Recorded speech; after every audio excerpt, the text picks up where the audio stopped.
जय श्री राम। जब ब्राह्मण दान देने में आया,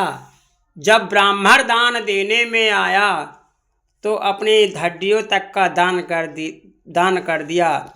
वो है ब्राह्मण दधीच।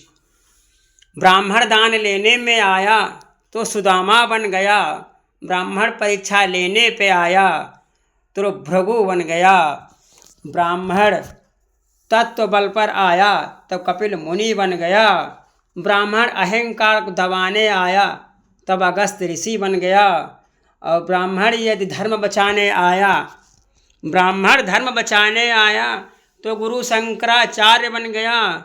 और ही नहीं, ब्राह्मण जब नीति के निर्धारण के लिए आया तो चाणक्य बन गया। और ब्राह्मण जब नेतृत्व करने के लिए आया तो अटल बिहारी वाजपेयी बन गया।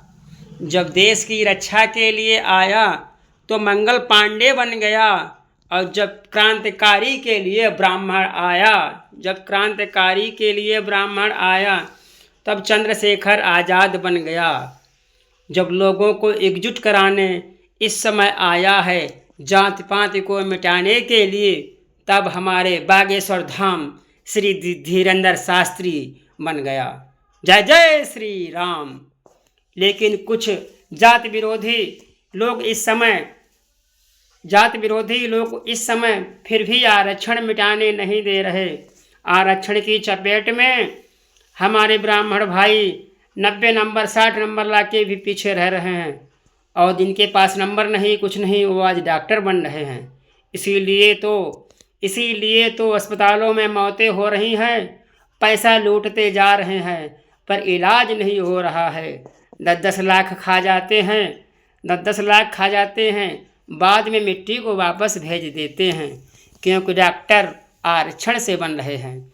अरे आरक्षण बनाओ तो गरीब के लिए बनाओ, आरक्षण बनाओ तो विधवा के लिए बनाओ, आरक्षण बनाओ तो देश में जो सरहद पे मिटने वाले हैं उनके लिए बनाओ। आप लोग आरक्षण बनाते हैं राजनीति के लिए, अपने चंद वोट बैंकों के लिए। वो आरक्षण आज हमारा देश में गुंडागर्दी कर रहा है। आरक्षण की वजह से देश में दंगा फसाद हो रहा है।